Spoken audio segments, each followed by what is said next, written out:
éphémère et légère. Un bonheur et un sourire n'arrivent jamais seuls sur le plateau de Télématin, rien que pour vos yeux. Julia, Charlotte et Olivia sont là pour vous accompagner, bien sûr. Alors, dans l'actualité de l'engagement, puisqu'on va commencer avec vous, Olivia, et donc le chapitre humanitaire, dans l'actualité de l'engagement et de l'humanitaire, on va s'intéresser au parcours riche et surtout peu commun d'un jeune homme. Il s'appelle Boléwa Sabourin, oui. C'est ça? Alors lui, il raconte son histoire dans un livre qui vient de paraître. Il s'appelle La rage de vivre, oui, qui vient de paraître. Parce qu'un jour, effectivement, une rencontre a changé sa vie, celle avec le docteur Denis Mukwege. Alors, début de l'histoire. Alors, Boléwa, il a 33 ans, il est né d'une mère française et d'un père congolais. Ce garçon a déjà eu 1000 vies. Il est né en France, mais très vite, son père va l'embarquer à ce qui sera à l'époque le Zaïre. Et puis, il va revenir, aller de milieu social en milieu social, de foyer en foyer. Enfin, vraiment, il a une vie difficile. Il se perd un peu, il s'engage, il milite beaucoup. C'est un engagé dans l'âme. Il tient peut-être ça de son papa, qui à l'époque était le porte-parole du collectif des sans-papiers de l'église Saint-Bernard. Et puis, quel que soit le chemin qu'il emprunte, il y a quelque chose qui va le ramener à ce qui est dans son ADN, la danse. Il avait un père danseur, sa mère était son élève.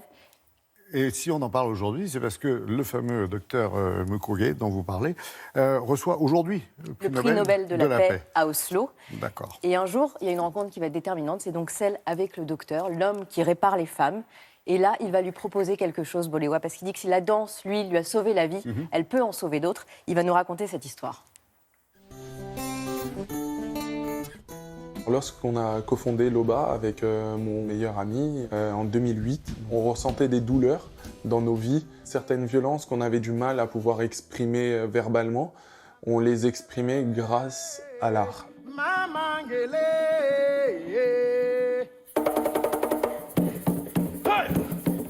On se considère comme des artivistes car c'est pour nous la construction entre activisme et artiste. Pour nous, c'était quelque chose de naturel parce qu'on a toujours eu un côté engagé et on a toujours été des artistes.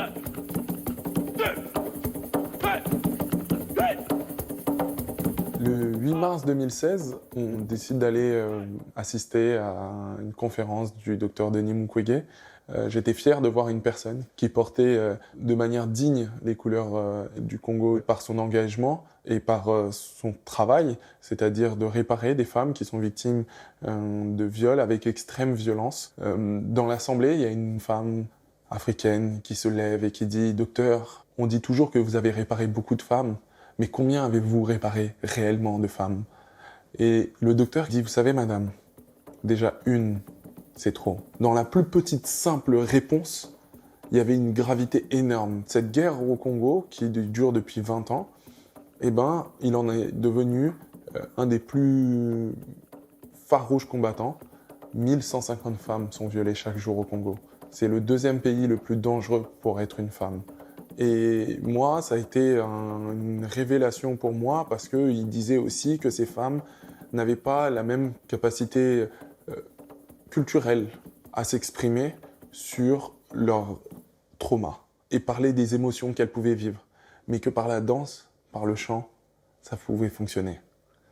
Et là, ça a fait tilt. Et donc, on est parti à la Fondation Panzi, à Bukavu, à l'est du Congo, travailler avec ces femmes. Et quand on est revenu, on s'est dit, ça va être notre vie. Et surtout, on va développer un protocole de soins qui soit reconnu scientifiquement pour permettre justement à ces femmes de s'exprimer et de se reconstruire psychologiquement par un binôme de danseurs et de psychothérapeutes.